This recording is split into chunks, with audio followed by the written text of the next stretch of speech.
regrets. He had to attend a funeral this morning for a longtime friend who passed away suddenly. He may make an appearance partway through the morning, but could not be here at the beginning.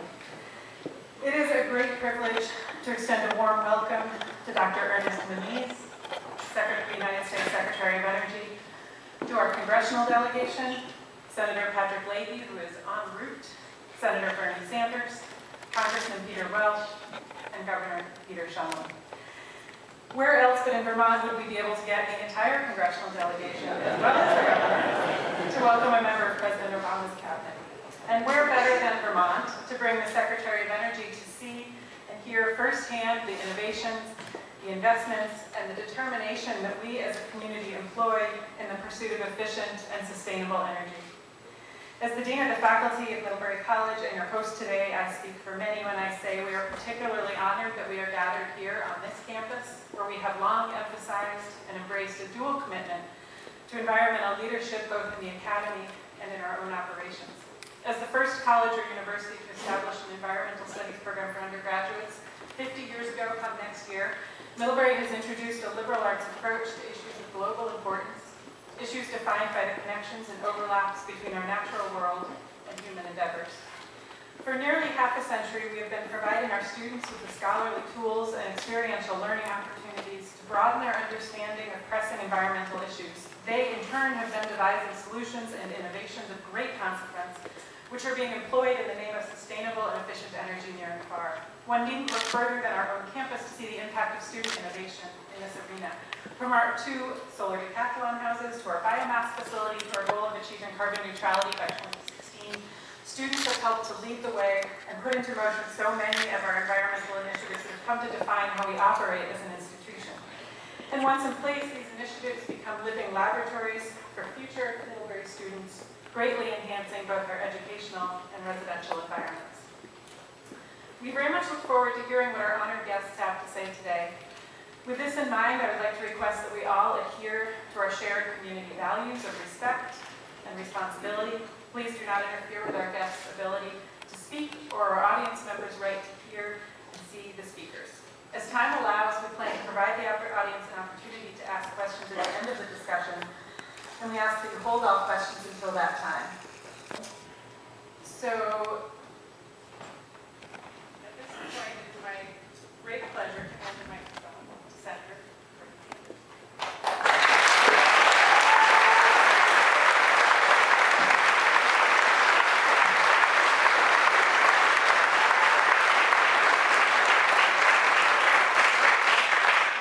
Senator Leahy will be here in a moment. But I'm delighted to be here this morning on this campus, and I want to thank Middlebury College, faculty, staff, student body for all of the innovative work that you're doing on energy, not only academically, but in real life. And I appreciate that, and you're one of the leaders in the state, and we thank you very much for doing that. I am delighted to be here with Secretary Moniz.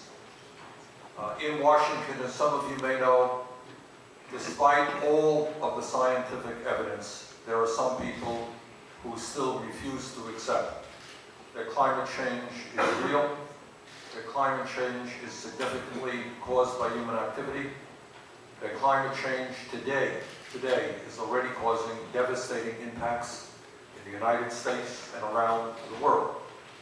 And in Washington, sadly, we have, unfortunately, many people who refuse not only to take the actions needed to address the problem, but to even acknowledge the science of the situation. I am proud to say that we have a Secretary of Energy who does understand the reality of climate change and is prepared within the resources that he has to take the actions necessary to help us address the crisis. Today what we're going to have is a good panel discussion. We understand that in many respects, Vermont has been a leader in terms of energy efficiency, in terms of weatherization. In Rutland County alone, we'll be going down to Rutland County in a few moments after the program. We are in the process of weatherizing approximately 1,000 homes, substantially cutting greenhouse gas emissions, saving working families money on their fuel bills and creating jobs. And our job as a state is to show the nation that we can create a win-win-win dynamic through energy efficiency, through sustainable energy, that we can in fact begin the process of reversing climate change, that we can save people money on their fuel bills, and at the same time, as a nation, we can create the hundreds of thousands of decent paying jobs that we desperately need. And my view is,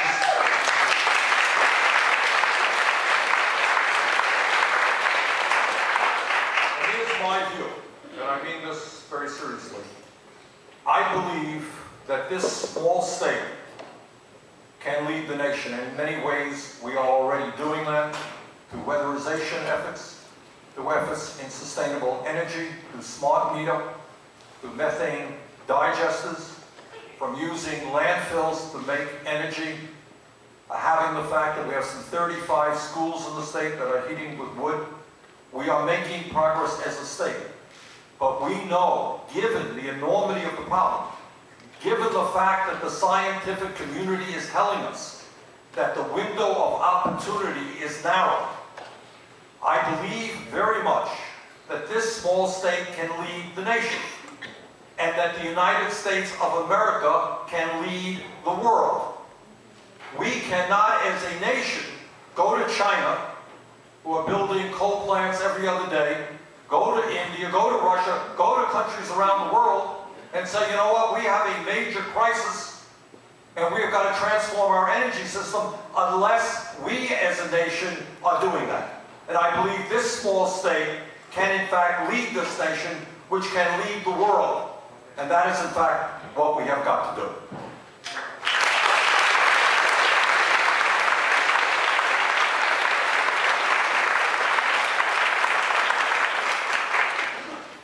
The reason that we can lead is that we have the political leadership. It is not every state in the country that has the entire congressional delegation. Hi, Peter. Unanimously standing together on this issue. And Peter has played a great role in the House on this.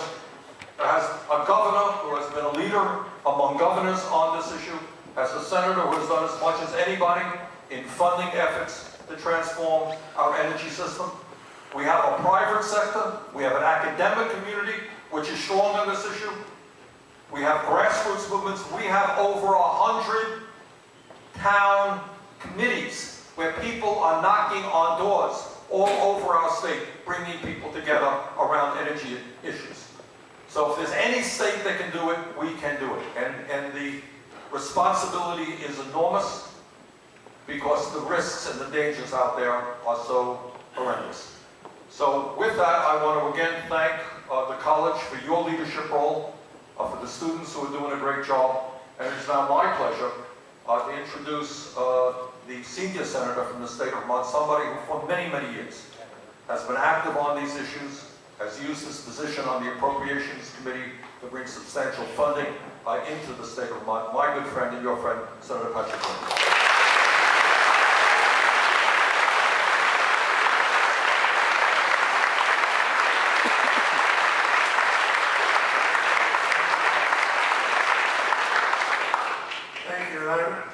I'm delighted to see somebody here, and also we have overflow problems. Is that correct?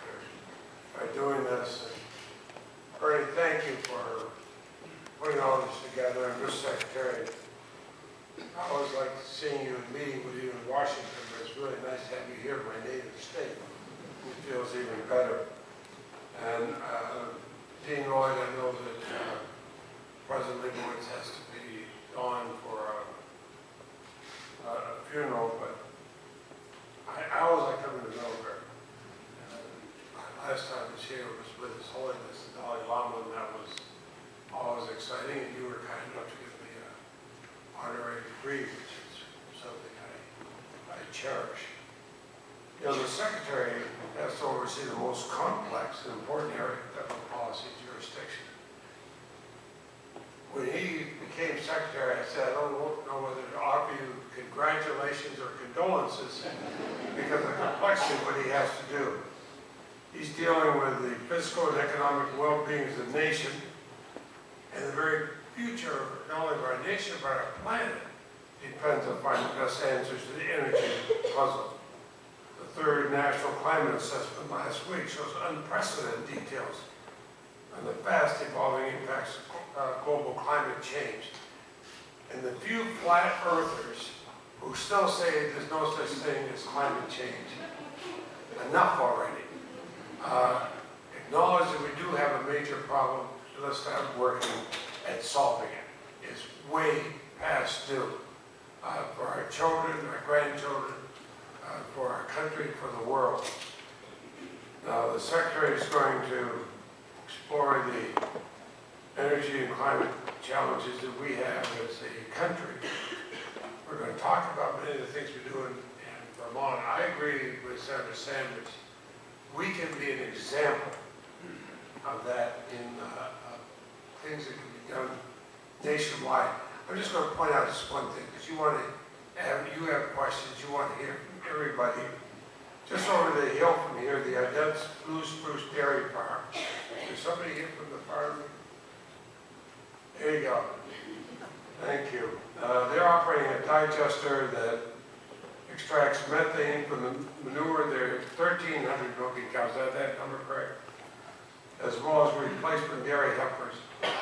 Now, let me put that in context. That produces enough methane to supply all the electrical power needs of more than 300 homes. It sounds awfully prosaic, but cow power is the most reliable renewable energy source in the Green Mountain Power portfolio. The sun doesn't always shine, the wind doesn't always blow, but the cows keep supplying. Mary, did I state that delicately? So, with Maria Adept from Blue Spruce Farms here, good work. You know, we have by far the most per capita agricultural methane projects of any state in the country. It captures methane, a powerful greenhouse gas that would otherwise be released to the atmosphere. And for those of us who believe in the great, big, beautiful Lake Champlain, it also stops pollution runoff into that lake. I put a lot of money into the last farm bill for this, but we have to make sure that we do it not only in large farms, but small ones. The average size dairy farm in the United States is 144 cows. We have 64,000 dairy farms. Only 200 have installed wild digesters. And so the Secretary may think this is a hint, so don't tell him I said this. But I believe a modest level of additional support from the Department of Energy to overcome technical and economic barriers and to demonstrate the viability of biodigestion in small farms will yield great returns for us. So I mentioned that to you. Don't tell the Secretary that I said it, but it could really help. Because, you know, there's not just one source. It's not just wind. It's not just solar. It's not just methane. It's not just oil. It's not just gas. We have to do all of this. And then lastly, we've got to do one heck of a lot better at conserving in the way we build our homes, our buildings. We can do it. But it's not just a question, can we do it? As a nation, we have to. This is a major part of our security. Thank you all very much.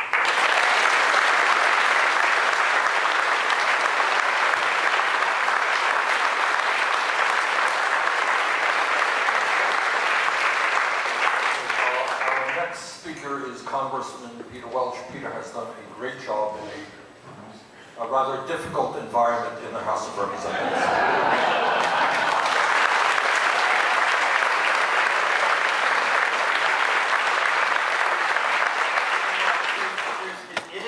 Environment. You know, there's a lot of climate change deniers. I'm fond of pointing out that despite what you say about the house burning, I worked with some of the best minds of the 18th century.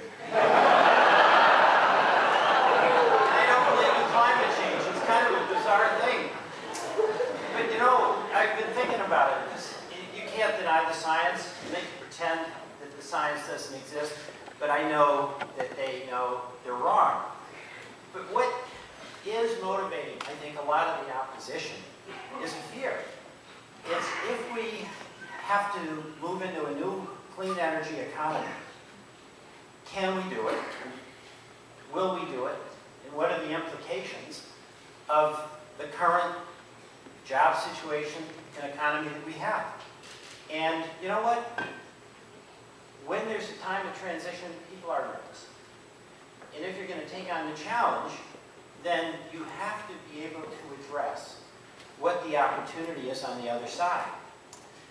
And Mr. Secretary, the reason you're here in Vermont is because we're doers, and facing the challenge rather than denying the problem is the way we deal with it. And we have a confidence that in addition to the benefits of clean energy, protecting our environment and ending the threat of climate change, we're going to create jobs. We're going to empower local communities to have stronger local economies.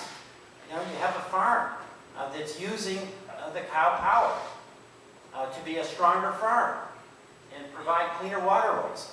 You have the Weybridge Town Energy Committee, Fran Putnam here, doing great work helping folks figure out how to retrofit their homes, save cash. You've got Acorn here in Middlebury that did so much with the solar project that's keeping, using our sun and keeping the bills down for local folks. And you know, that's about jobs. In the area where, the reason I'm getting a little bit more optimistic even in this House situation that we're in, is that I don't try to persuade the climate deniers that they're wrong on that, it's hopeless. But on the other hand, when I talk about energy efficiency and conservation, they get it. Because that's about saving money. And everybody wants to do that no matter what the power source. So we've actually, in the House, been getting bipartisan support on energy efficiency measures. And that's a solid step in the right direction. But when I'm trying to persuade my colleagues to take the next step, really to get over the fear rather than the denial, the best argument I can make is a concrete example of a local community that's done it right, or a local company that's doing it right.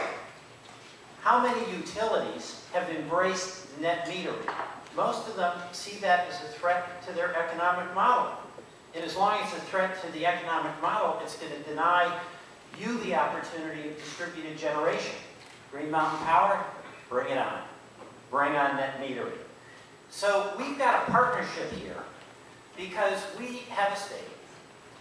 Middlebury College was a leader where students pushed hard for the biomass plant, where A, we're confident about the future, B, we're confident in ourselves that we can face the future, and C, we're doing it together. We've got the private sector, we've got the public sector with Vermont, and we've got you in your local community. So we can get this done, and with the Secretary's help, we're going to do more of what we're doing so well and so vigorously. So thank you all for everything that you've done and that you're going to do. And I'm proud now to introduce one of the key drivers in this whole mission, and that's our governor, Peter Shumlin. Peter, come on up.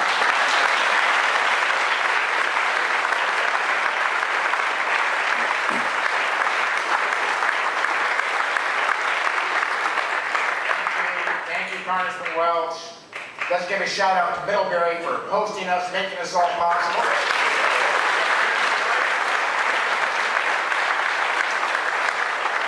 To our panelists that we're about to hear from, thank you so much.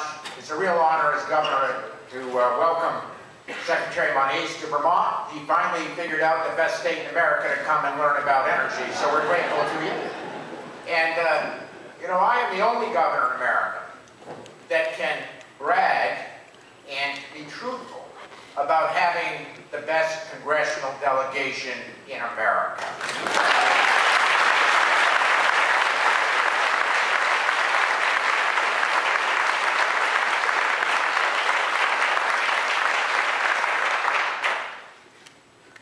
One great thing about being here at Middlebury and bringing the Secretary to Middlebury is that Middlebury gets this. and Addison County gets that we cannot move fast enough to get off of our addiction to oil and move to other ways of powering the future, not just for our kids and our grandkids to have a livable planet, and the stakes are extraordinarily high, but also because of what we see in our everyday lives. And if you told me, 3.5 years ago when I had the privilege of becoming governor of the best state in the country,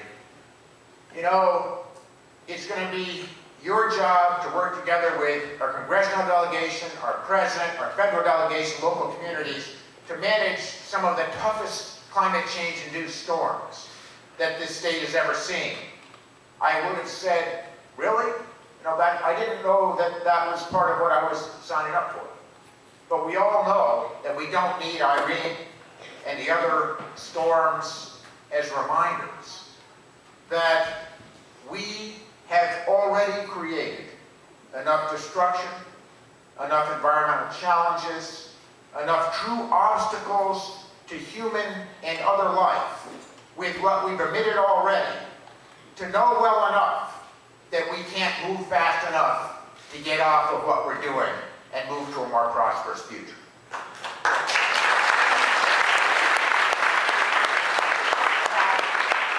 What we have going for us is that Vermont has very clear goals and unity about the benefits of getting there.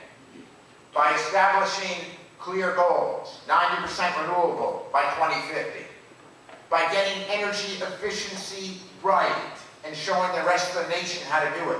If you take 2013 alone, and I know the Secretary probably knows this, in Vermont, our efforts in electric efficiency alone saved us 13%. We used 13% less juice, just in 13, than we would have otherwise, which is the equivalent of taking thousands and thousands of cars off the roads in this great state in a single year.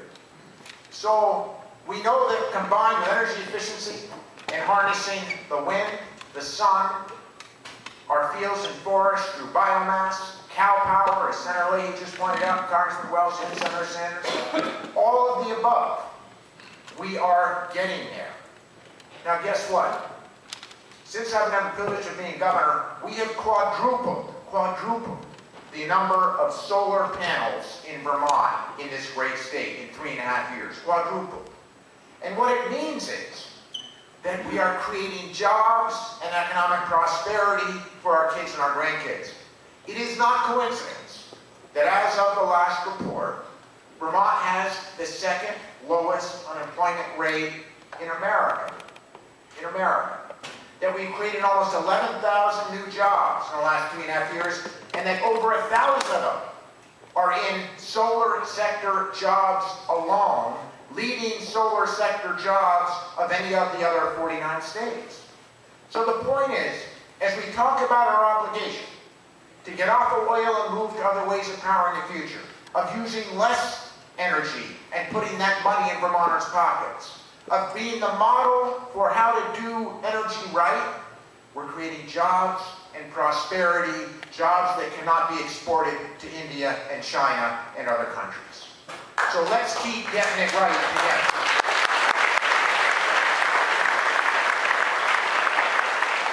In short, our economic and energy vision should be this simple. Power Vermont forward. We can be, we must be, America's rural workbench for energy innovation. Jobs and a cleaner planet, that's the Green Mountain State. Now, I'm honored to be able to introduce the Secretary today, and I was having fun watching the most powerful United States Senator in America lobby one of the most powerful secretaries in America. And I'm going to stay away from that, but I'm delighted to welcome Secretary Moniz to Vermont. I've got to say a huge thank you to Senator Sanders, Congressman Welch, and our senior Senator Patrick Leahy for getting them here. You probably know that Dr. Moniz headed MIT's Department of Physics and was the founding director of the MIT Energy Initiative and the MIT Lab for Energy and the Environment before he got snagged by the president. From 97 to 2000, Dr. Maniz served as Undersecretary of Energy. He was responsible for overseeing the Department's science and energy programs. Good training for this job. Before that, he served as an Associate Director for Science in the Executive Office of the President. Now, he is one of the most forward-looking energy secretaries America has ever seen because he gets climate change and he gets that what we have to do something about it. The most impressive credential to me as a Vermont governor is he's the only secretary that looks like a Vermonter.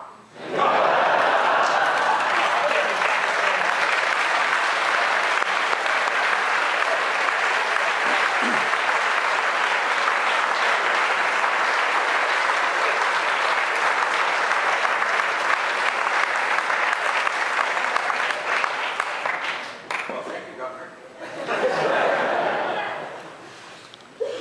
I must say, a lot worse has been said along those lines, including comparisons to the assassin in No Country for Old Men. But before I go to that, thank you, Dean Lloyd, and thanks to Middlebury for hosting this event, hosting me here. You know, and I want you to know that I know the distinguished history of Middlebury in terms of its environmental leadership, educationally and in walking the talk. And the carbon neutrality goal that you've mentioned, I believe also the local carbon neutral ski slope and a whole variety of other initiatives. One that you may be less aware of is your contribution of the Department of Energy Deputy Chief of Staff as a Middlebury graduate.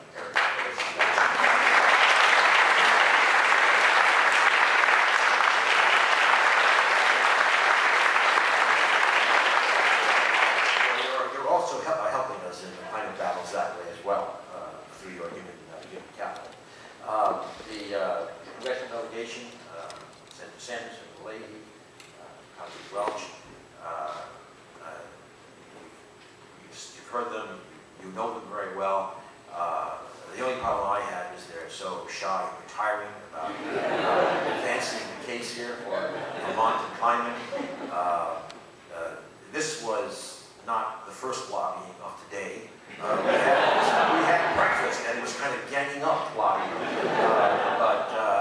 But actually it was really building on what has been over the years, these last years, a very strong partnership already between the Department of Energy and the state.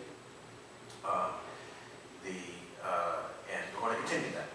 That's what we're discussing today because you have a platform here, such as the smart metering capacity already in place that then allows many more things to happen.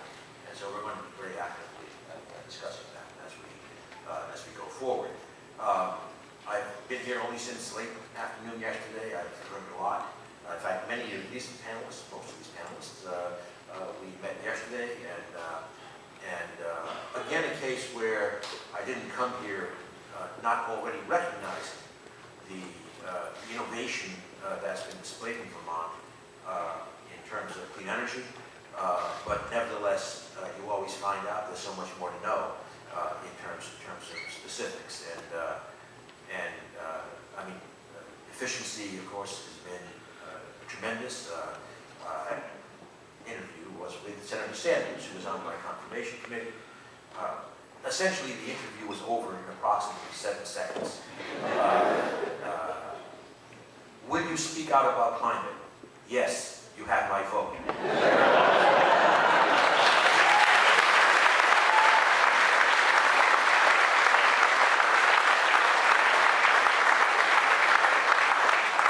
There was a clarity that was much appreciated. So, a few words. Actually, in addition to being my anniversary season, it's also, of course, graduation season. And for, I'm sorry to say, for many of you in this audience of my vintage, you're old enough to remember The Graduate movie, Dustin Hoffman, and you may remember that wonderful scene in which he is pulled aside and very seriously given advice on the future, and it was one word: plastics, if you remember. And I would now do the rerun of that movie today with two words: clean energy. And son, you've got a real future. Think clean energy. And it's true. Clean energy is the answer to at least three questions. How do we address climate? How do we address economic growth? And how do we address security? All three of those have been referred to already, but I think we have to remember clean energy is really how we look at all three of those. Let me say just a few words about each of those areas, and then perhaps if there is time for questions, we can also discuss more. On climate, it's been referred to already last week. We put out the assessment report, the administration climate assessment report, which of course built in turn on the IPCC reports of just the last couple of months which have come out. They've all reinforced the story that many of us, probably most of us in this room, have been talking about now for a longer period than that, in terms of the need to mitigate. Now, with a sharper focus, the need to adapt at the same time as we are mitigating because of the effects that we are already seeing, and the fact that the longer we wait, more difficult, more expensive it will be to reach our goals. Last summer, last June, the President put out his climate action plan, and it emphasized all of these points, including the one about the need to adapt, even as we address the paramount issue of mitigating the risks of climate change. You all know that already temperature rise of about 1 degree centigrade over the last century, most of that coming the last few decades. But I think the part of the assessment report that actually has been getting a lot of attention in the media, and I believe will increasingly get attention, and will be a major part of shifting the public, not here in Vermont, you're already there, but more broadly, is going to be this focus on regional assessments and regional impacts. They are very different, but that's kind of the point, that every part of our country is affected one way or another. In New England, it pointed to the issue of increased downpours. In other parts of the country, well, elsewhere, just about everywhere actually, with warming. I think one of the issues that's not been fully appreciated is that with increased average temperatures, it's not as though the temperature distribution just kind of shifts a little bit to the right. It's really that you add kind of a fat tail of really hot days. And really hot days have really significant consequences, most especially if you are in developing countries that do not have even the most rudimentary adaptation tools called like air conditioning. These are really, really important effects. Of course, in the East, the other thing pointed out is that we will have much more increased coastal damages, storm surges, etc.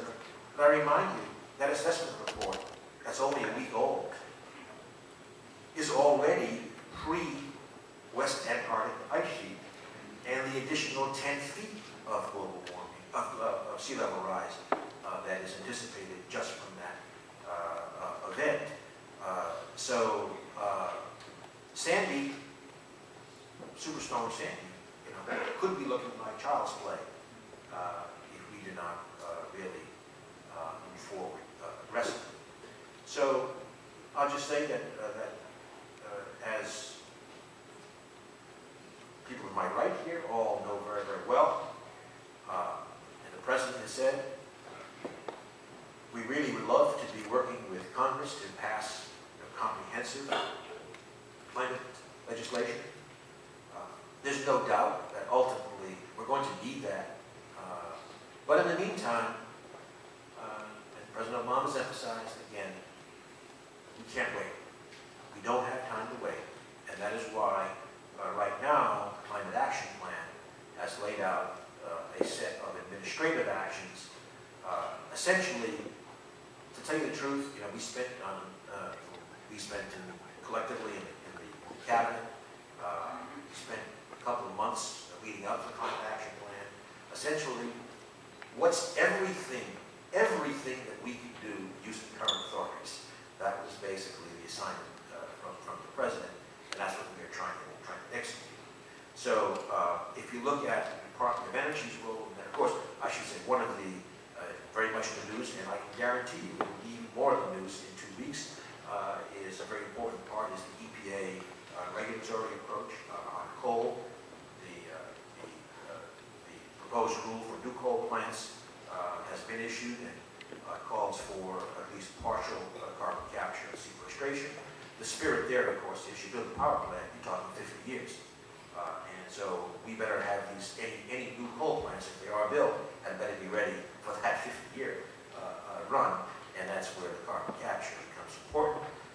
Early in June will be issued the proposed rule now for existing coal plants, and something very important, and it was discussed yesterday, Congressman Welch in particular, that I think Administrator Gina McCarthy, another Boston person I might add, and she has the real Boston accent, I should say McCarthy,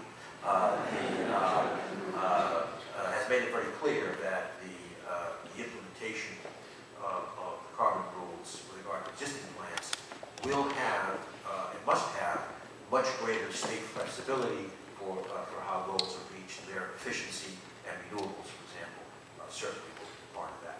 I spoke with her after we spoke yesterday, so at the Department of Energy, multifaceted.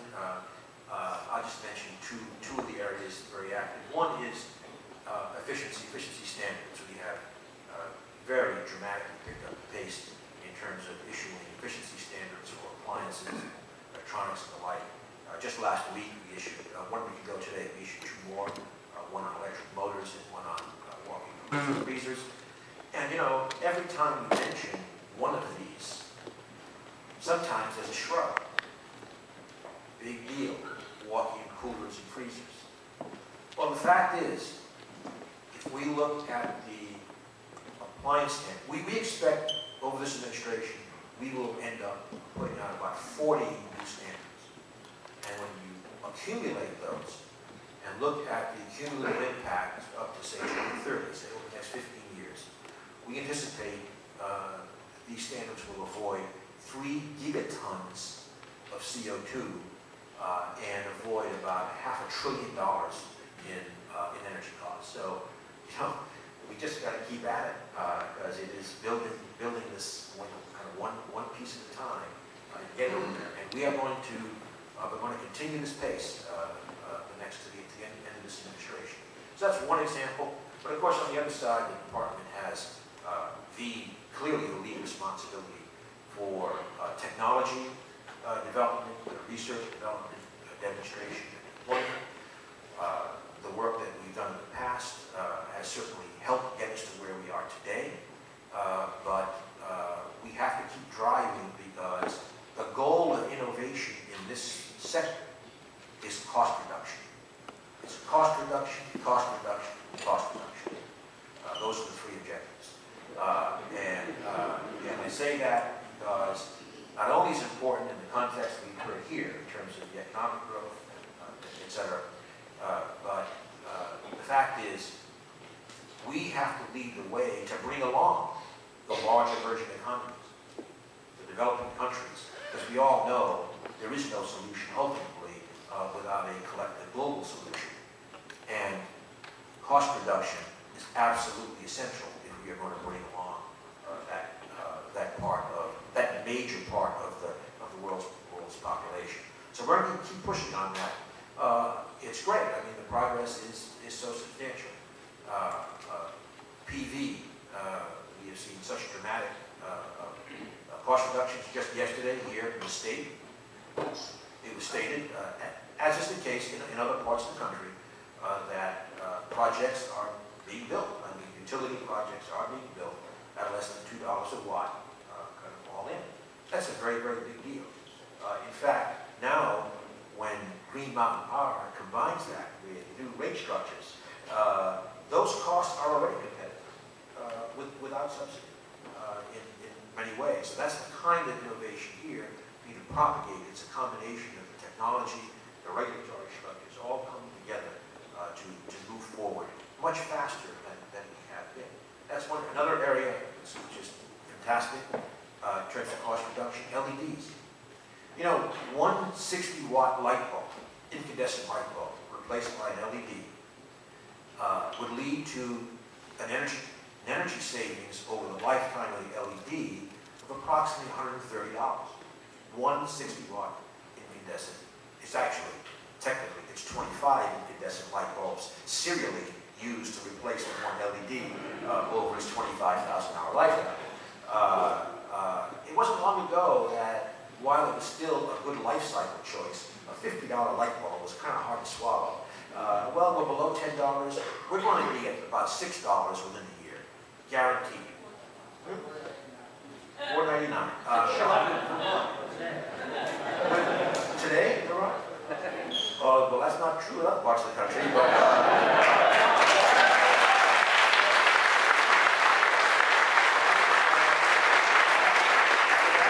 that's less than 1 year payback period.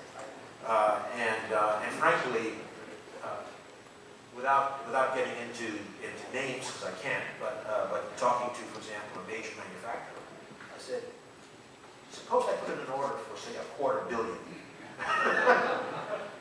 $1, $2? Yeah. So, you know, this is just a huge issue. And obviously, as you know, 1/6 of the energy requirements, basically.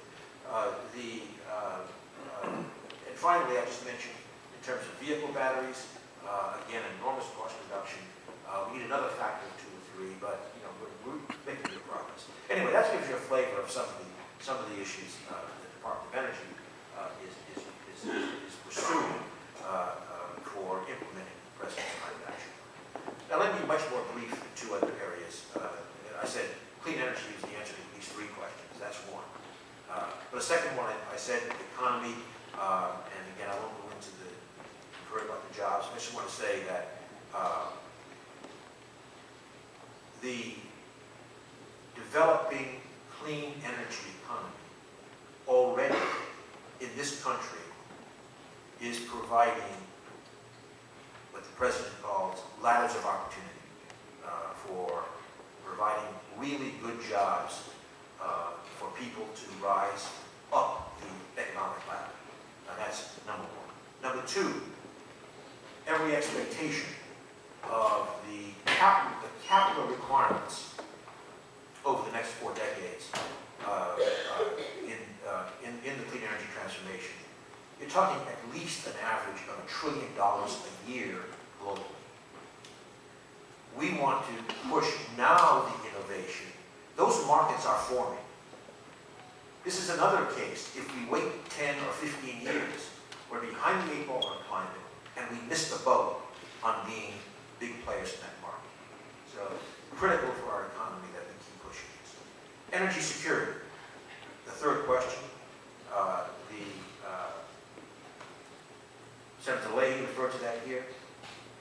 I'll just add, if we look at the world today, we've got some real problems. Ukraine, Russia, for example. The energy insecurity of our friends and allies, in this case because of their dependence on Russian gas, is a national security problem for us. We see that playing out right now. Clean energy is part of the solution. In the Ukraine, the energy efficiency is 5 times worse than the European average. If they would just double the European average, there wouldn't be a problem. So when we think about energy security, it's not only who gives you your oil, it's about addressing things like a clean energy revolution as part of the security challenge. As I say, that's important for us geopolitically, even what's happening or not happening elsewhere. So clean energy, young man, it's in the future, to paraphrase the Graduate film, and I look forward to continued innovation in this state, the political coherence that we have here, and the coherence with the private sector is so critical, and I will reinforce, to me, it really looks unique. It's going to be a great chance for us to work together going forward. Thank you.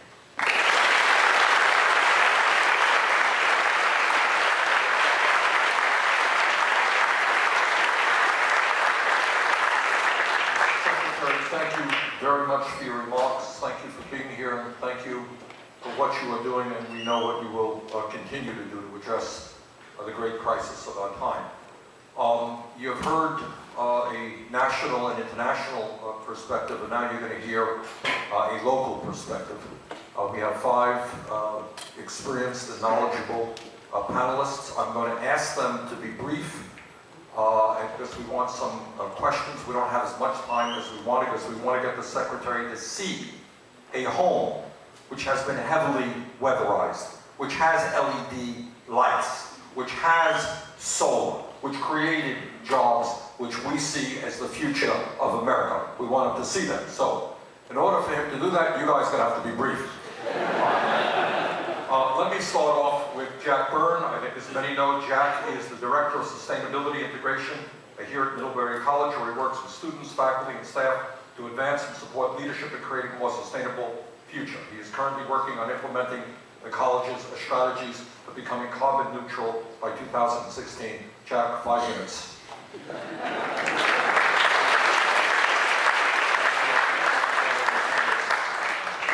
So I'll start by saying that it's a very exciting time here at Middlebury in our journey to address the climate challenge. We've come a long way toward that goal, and we're looking at the finish line. It's in sight. And as we do that, we're thinking about what do we do beyond 2016. And as we think about that, we think about how to do that so that we create the greatest benefits for our educational mission, for our partners, the town, the region, the state, and beyond. You know, Middlebury is an international institution. We made our first commitment to address climate change in 2004, setting a goal to significantly reduce our carbon emissions by 2012. 3 years later, the trustees set a new goal of carbon neutrality by 2016 because the college was on track to meet its 2012 goal with the completion of a biomass gasification system in 2009, germination of which came out of a collaboration between our environmental council and a class by an economist and a chemist. The goal of carbon neutrality was a result of the desire and the intellectual power of students, faculty, and staff to address climate change as an institution. They developed a plan to show the trustees how such an ambitious goal could be achieved. The trustees resolved to do so, and today the college is 50% of the way to that goal, with completion of a biomethane project, which is unique, and I'll talk about a little bit later. The college is a partner with. We anticipate we'll be within reach of that goal by 2015, God willing. During that 10-year time frame, the college also invested in energy efficiency. In partnership with Efficiency Vermont, we completed 62 projects, invested $1.7 million, and are saving almost $500,000 a year on those investments, almost about a 3.5-year return on investment. We've reduced our demand for electricity by 3.4 million kilowatts per year. We've also invested in a local entrepreneur who is starting up a manure digester on a nearby farm that will produce biomethane. We've signed a long-term contract to purchase enough gas to displace the remaining fossil fuel we use when biomass is not enough to heat and power the campus. These projects make sense in many ways. From an economic standpoint, the biomass project saved us $2 million last year in fuel costs and reduced our carbon emissions by 50%. We avoided using 1.3 million gallons of fuel oil from faraway places, with 23,000 tons of wood chips that come from within 75 miles of campus. That puts about $1 million of new money into the local forest products economy and into the pockets of loggers, mill operators, truckers, and the other people in that industry who often feel financial stress. The manure digester project will bring new income to the farmers involved by adding value to their manure resources. The digester will produce a carbon neutral fuel for the college and other customers, create bedding for farm animals, and provide a liquid fertilizer that is easier to inject into the soil than solid manure and could decrease runoff into waterways. It's an important pilot project, first of its kind in the U.S., because the biomethane will be processed for off-farm use for an institutional customer to make heat and electricity for campus. The college leverages its educational power to address the climate energy challenge through partnership with communities in other ways as well. This spring, our seniors in our environmental studies program partnered with the City of Rutland, Green Mountain Power, NeighborWorks, and Efficiency Vermont to research opportunities for energy efficiencies at the residential level in support of the city's efforts to shift to solar and other renewables as primary energy sources. They've identified a series of efficiency measures that could significantly decrease the demand for energy and reduce the need for new infrastructure. And they presented that at a public forum in Rutland earlier this week. The solar decathlon project has been mentioned, so I won't talk about that, just to say that that was a huge endeavor and an excellent example of a holistic liberal arts education. I'm going to finish by saying we look forward to working with all of those here at the summit and throughout Vermont to create new and better community-based solutions to the climate challenges we face, and doing so in ways that allow all of us and our Earth to flourish.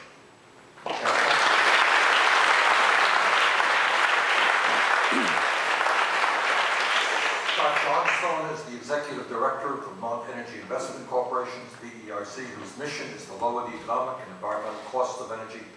VEIC also administers Vermont's Energy Efficiency, Utility Efficiency Vermont. Scott, thanks for being here.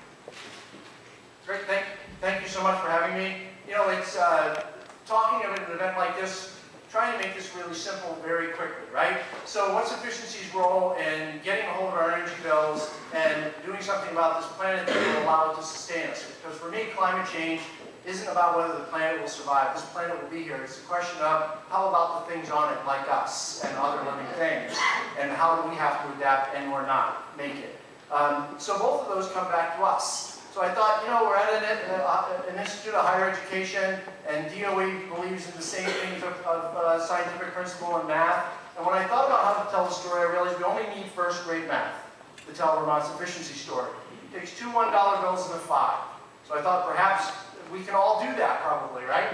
So if buying an extra increment of power in Vermont costs $2, just 2, and we could provide the same opportunity for you to be powered through efficiency for $1, how much of that do we want? Do we want that or not? We want that. So we're down to $1. And how about if by investing that $1 into our economy, we got $5 of value back? Is that a good deal? Yeah. Do you want us some of that? That's the Vermont efficiency story. But wait, there's more. So then you add the other benefits of taking this work on. You know, there's over 2,000 direct jobs in our local economy that wouldn't otherwise be here who work on efficiency projects. Your friends, neighbors, and the citizens of Vermont that get to be employed, as you've heard from folks. And that money continues to churn in our local economy. But depending on which study you look at, 80 to 90% of every dollar spent on efficiency stays right at home, employing us and keeping our businesses open. That's real economic impact. The cost of healthcare, which we're talking about so much, goes down. Educational quality goes up. I assume we're in favor of all those things as we go. Last year's efficiency measures will result in over 700,000 tons of carbon coming out of the skies over their measure lives. That's real climate impact in Vermont, which the number is 135,000 cars off the road as a result of efficiency last year in Vermont. That is a big deal. Creates $62 million worth of net economic benefits in Vermont, and our efficiency efforts so far have resulted in the deferment of $280 million worth of transmission and distribution in Vermont because of the work that you all did. It's about you and what you decide to implement. It also in Vermont means we have to care about each other. We always do on everything we do in Vermont. Equity matters. It's not about whether some of us get to have a better energy future and contribute to saving the planet, but we all do. Vermont has a great tradition there too. Since the 90s, we've put state money into weatherization to supplement the federal money. And the weatherization agencies and the heat squad through NeighborWorks, over time we've hit over 22,000 homes in Vermont for low-income Vermonters, helping them get control of their energy burden so they can not have to choose so much between food and energy and rent and the other impossible choices Vermonters have to make. That's real positive impact of efficiency as well. It takes everybody. But ultimately it comes down to you. Because really, who takes the action? You do. What do you need? You need three things. You need to know what you need to know. You need to be educated. Sometimes you need a little help on what you don't know, technical assistance. And for the market transformation principles that the Secretary talked about, there has to be a little money and incentives so that that $60 light bulb can go through the market cycles to come down to a $1 light bulb. The same thing with snow guns or any other piece of equipment that we deal with here, right? Those are the only three things we need to do, and then Vermonters will make the right choice. And so, from Efficiency Vermont to the weatherization agencies, the contracting community, the architect community, everybody engaged gets at the comprehensive energy plan the goal of 90%, because efficiency's role in the comprehensive energy plan is 90% of what? If that 13% grows to a bigger number, then 90% of what becomes a lot easier, right? So more efficiency. Thank you very much.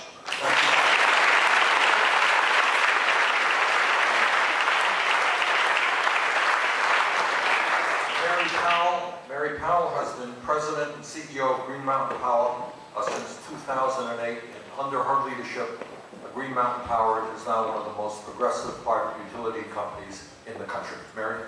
Thank you.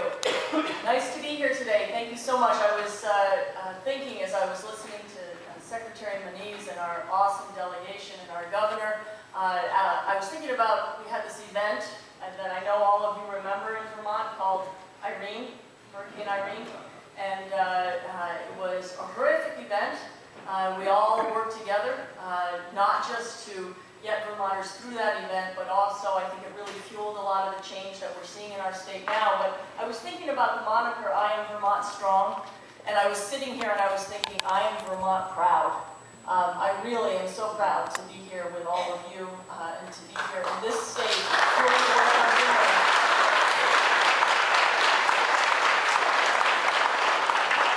And not to continue the lobbying, but I will.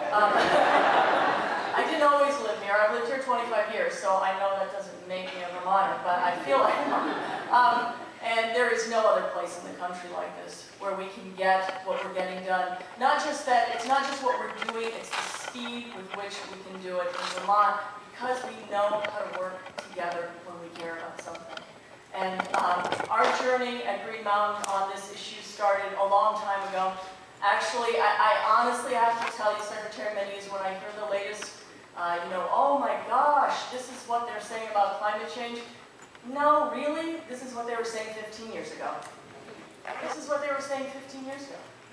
Vermont was going to have to, I was told by Jonathan Lash, which I know many of you know him, a great guy who did a lot of great work in our state. I was told 15 years ago, Vermont better get really good at disaster recovery, because we're going to have a lot of torrential rains. And we've had them, So our journey started with how do we change? That's what we did. We tried to change within our organization. We tried to lower our carbon footprint. We were one of the first companies in the state to go to a lot of electric vehicles. We moved rapidly in that direction. We went to biodiesel. We made these changes. And then in 2007, 2008, we launched a strategy to really dramatically ramp up Vermont-owned renewable energy. Not all Green Mountain owned renewable energy, Vermont owned renewable energy, and be part of a tremendous transformation. And now what we're really poised to do is work much more intensely and closely with customers on what we believe really will deliver on the triple bottom line of the environment, the society, and the economy, which is to have customers engage much more deeply with their own generation. I mean, ultimately, if we're going to move to a more resilient and socially strong and economically strong society, we've got to move to distributed generation. That is the way to have a more sustainable, resilient energy future. And that's what we're really engaged with, and we're really excited, Secretary Moniz, that we're going to have you see what we're doing in Rutland. But that's really only the beginning. We also want to thank you because we have partnered with the Department of Energy. We would not be in the position we are if it if we're not for the fact that we are one of the only states that really has pretty much stem to stern smart technology. That's really important in moving to this new, much more sustainable future. We would not be able to do one of the incredible projects we're doing in Rutland that you're going to see later with battery storage and solar. And creating a microgrid in Rutland if it had not been for the support of the Department of Energy. So thank you. I think it's really only the beginning, this state can be a model for the country. I firmly believe that, and I am so darn proud to be sitting here with these great Vermonters and be a part of this tremendous future. So thank you.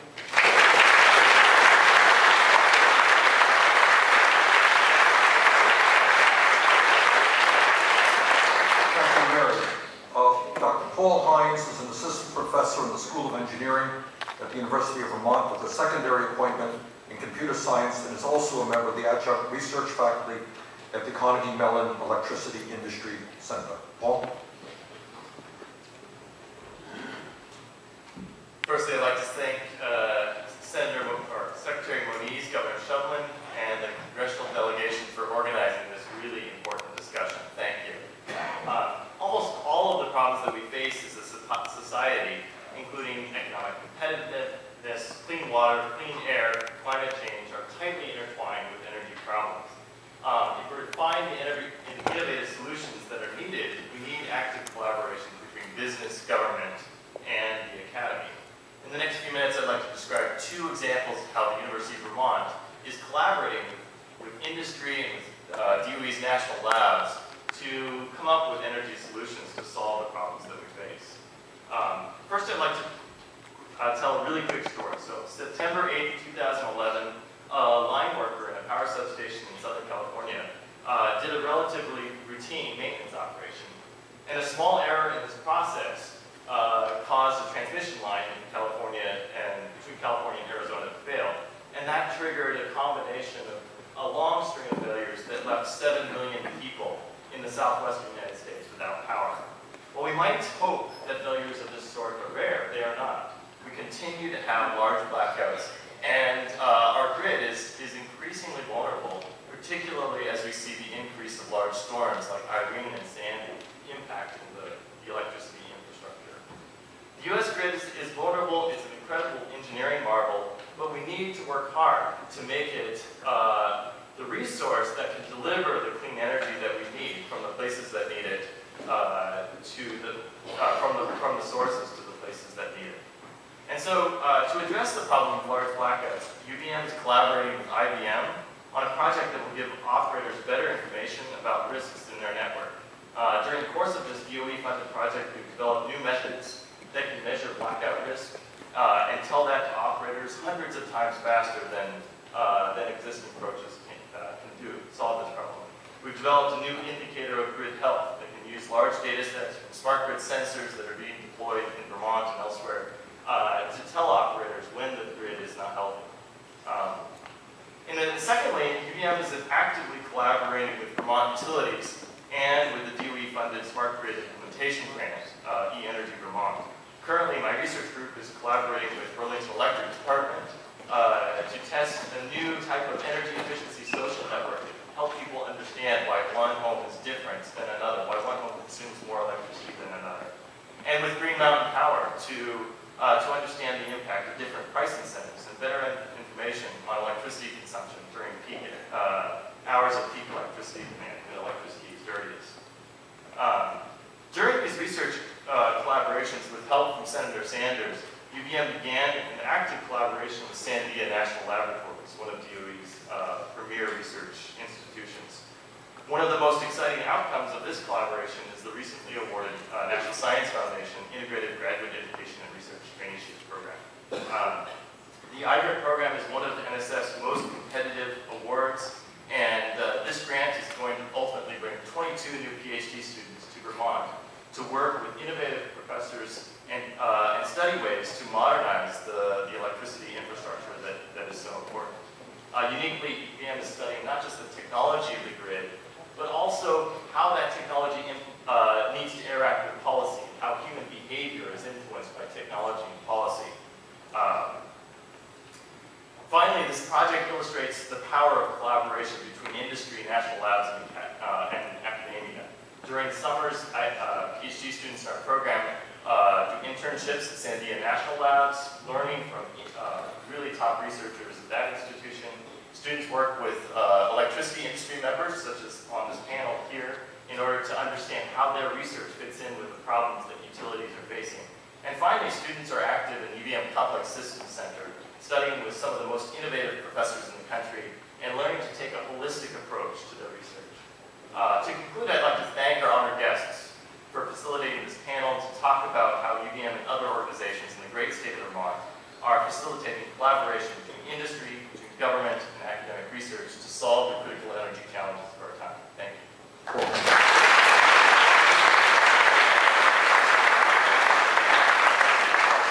I think we all know that the world doesn't change unless ordinary people get involved in the process.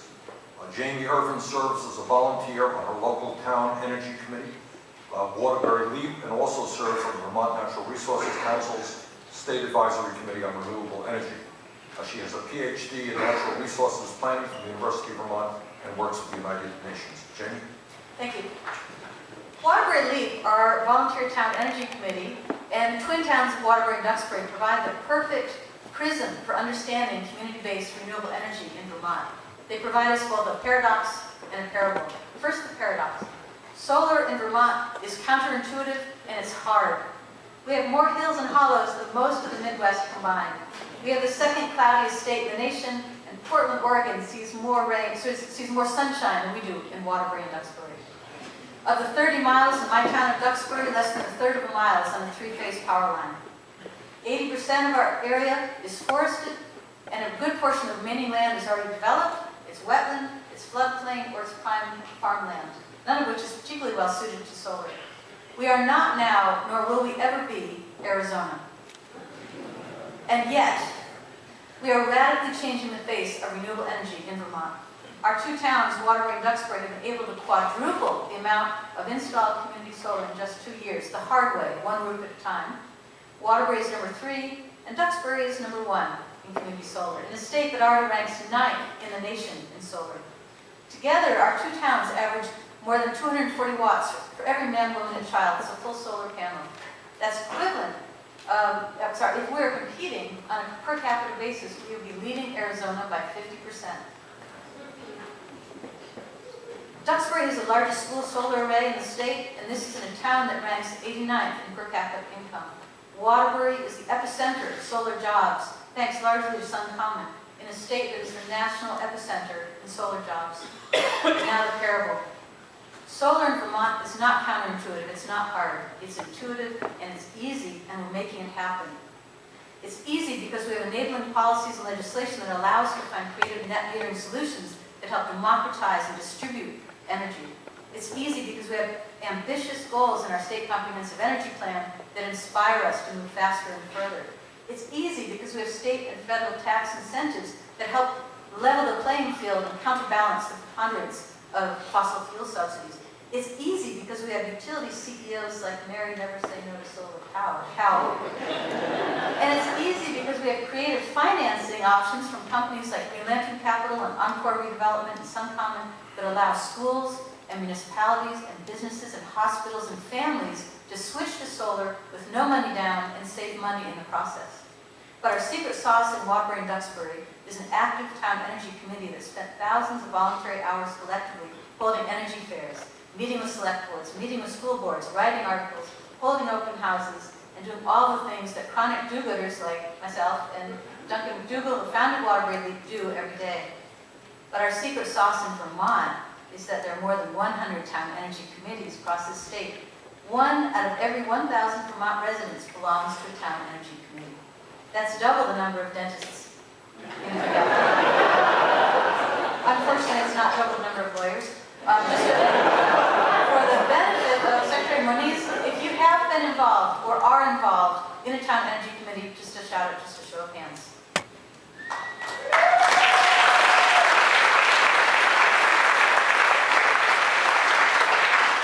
So my final words are these.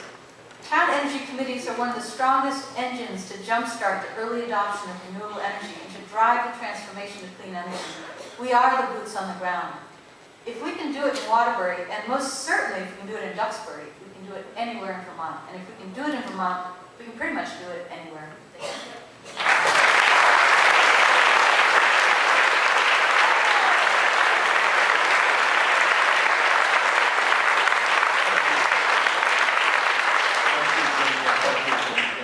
We're running a little late. We have time for some questions.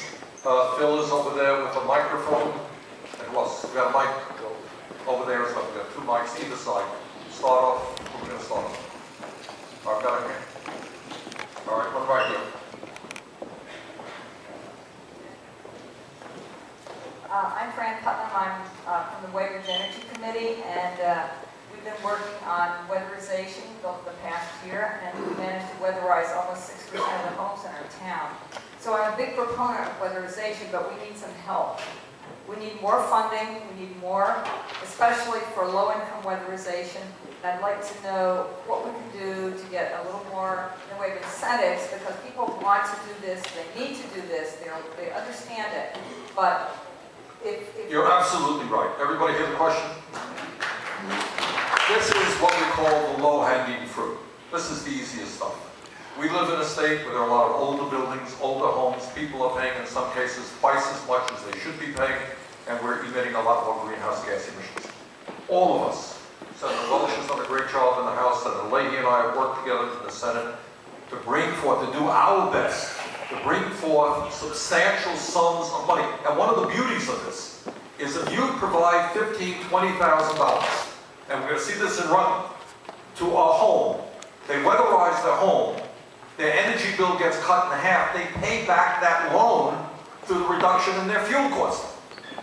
It doesn't cost anybody an extra nickel. This is an investment. So we are all working hard, and I want the Secretary to talk a little bit about maybe what the energy department is doing. Yeah, just in a word, of course, on weatherization specifically, there was an enormous Recovery Act funding, and ironically, that led to a dip following it, and we are rebuilding that. In fact, in our fiscal year 2015 budget request, we have a request for a substantial rebuild of the weatherization fund, kind of getting back to the right levels. That's one point. The second point I'll just make is a broader one on efficiency. As you all know, with the budget agreement in Congress, and we welcome the fact that we got back to kind of regular order on appropriations, but the 2015 budget is flat from 2014. Despite that, our budget request to Congress in FY15 has a 49% increase requested in energy efficiency. Is really the place where we're putting our way. We hope to be able to put our money. I might add there are a lot of us on the Appropriations Committee that strongly support that. I'd like to echo Mary Powell's pride in our congressional delegation and in the things happening in our state, both in government and business. And yet it doesn't always happen that we have that sense of pride at the national level. And one of the elephants in the room on that is the effect of big money on all three branches of government. And I'm wondering what our delegation thinks it will take for the Congress to overcome the effect of big money and take substantial steps toward global warming abatement. Started, and I'll go over to Senator Leahy, Congressman Welch. Money has always played and had an impact on politics. It is worse now than it has ever been in the history of the United States. The Citizens United Supreme Court decision was the worst decision handed down to the Supreme Court in many, many years.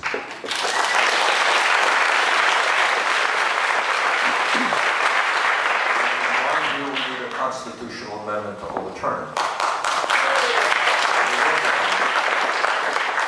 Second point, no accident. People like the Koch brothers, who are worth $80 billion and who make a lot of their money through fossil fuel, are working day and night against every initiative that we have talked about here. And the idea that people who are worth billions are able to buy the political process, buy and sell politicians, is not what American democracy is supposed to be about. Your question is very, very important. Because unless we get a handle on that issue, it is very hard to elect people to Congress who are going to stand up and deal with the real issues facing this country rather than simply represent the top 1%.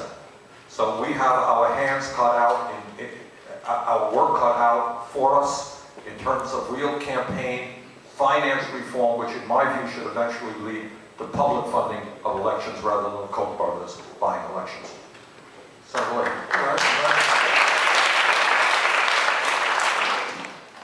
Citizens United basically gutted the McCain-Feingold bill. But within the guidelines, even of Citizens United, which I think is one of the worst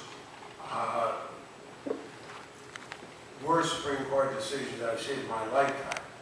And they say a corporation is a citizen. Well, if that's the case, you know, when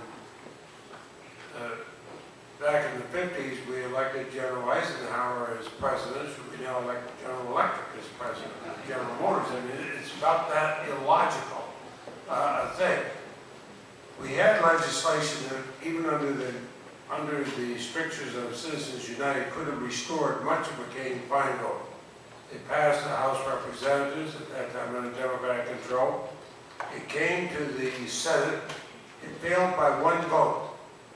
If any Republican had voted, if John McCain had voted to restore part of McCain-Feingold, it would have passed.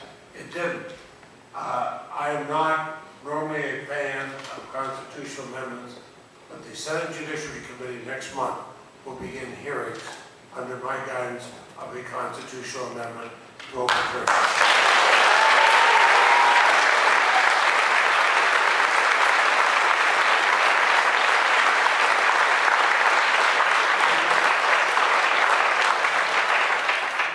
Senator Leahy and Senator Sanders, and I'm with you.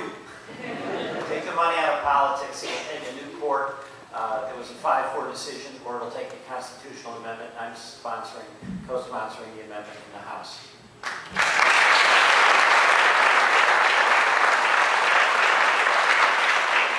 Hi, everybody. My name's RJ Adler. I'm a Middlebury Energy Committee member, and I'm also lucky enough to have one of those wonderful solar jobs that you guys all talk about at some time.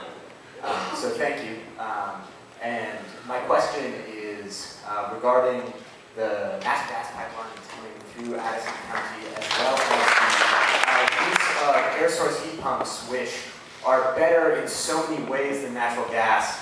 And then everything you guys have been saying about climate, which I'm so excited to hear about, because I am, very much a believer in this, and I am a solar, I'm employed by the solar industry. How can we marry solar and these renewables, as opposed to investing more money into natural gas and into these fossil fuels? So what's I guess the real question is, how do you see these two pieces living harmoniously, as opposed to, going with this option that is going to create the future that you've been so wonderfully talking about today?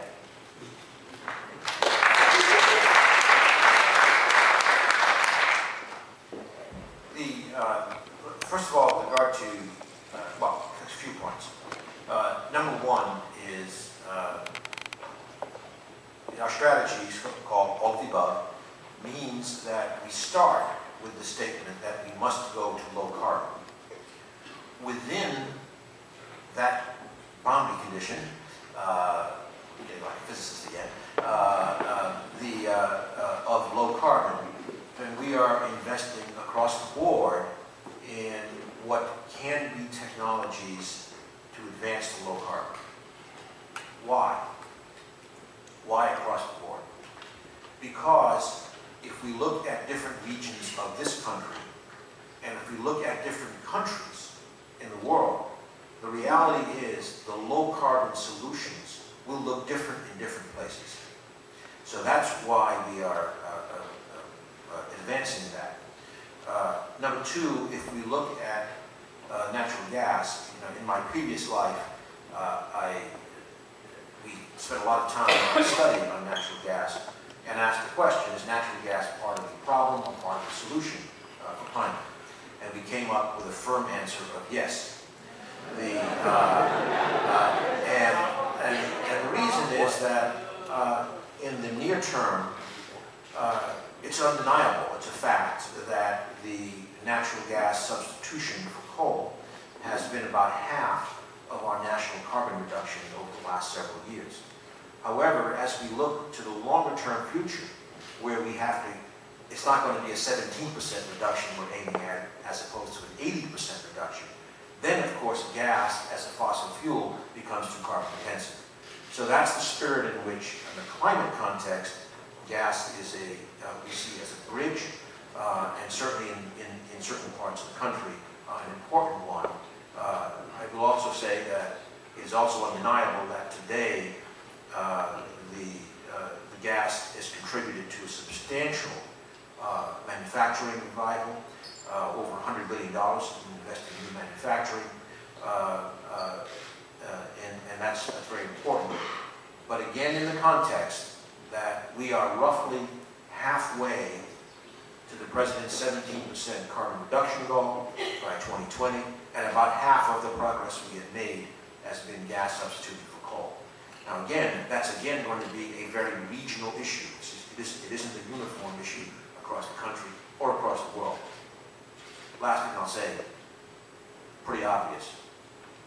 If we do not develop the approaches that can let coal go forward with much, much lower carbon, as in the EPA's new coal plant rule in this country, we've got a real problem. You know, China is now using half the coal in the entire world, while we've gone down in coal use about 20%. In the last 20 years, they've gone from 1 to, I think, nearly 4 billion tons a year. And if we don't get a hold of that problem, it's not going to be a global solution. So anyway, that's part of our view that we have to try to do what we can to enable those technologies across the board, because we're going to look at different low carbon solutions everywhere. The Vermont solution is a terrific one in looking at the combination of efficiency and renewables as the core. One last question. Bill? Who has the power to stop this pipe that stands in the way of our rights? Sean Wayne. One last question, please. Is the gentleman there? Yes, sir. Hi. Hold that mic close to your mouth. My name is Rebecca Foster. I live in Charlotte, which is not too far up the road. And I'm on the Energy Committee, and I have 2 children. And I would like to say that we shouldn't just be talking about carbon emissions, reducing carbon emissions. We should be talking about greenhouse gases. And methane is proven to be far worse than methane, which is natural gas, is far worse than carbon, according to many studies and many more people more smart than I am. So my question to you is, how can you stand and be proud about being the green state and a leader in the country when we are proposing to make a natural gas fracked pipeline to an international paper that will make us just as regressive and thoughtless as all the other states in the country? And how do you square saying that we are a green state with not standing up and speaking out against that? I have no direct say in the decision for this pipeline, and nor do you, but that's not an excuse for me not to speak out. People will listen to what you have to say. If you're concerned about reducing greenhouse gases, then you should be speaking out against this international paper fracked gas pipeline.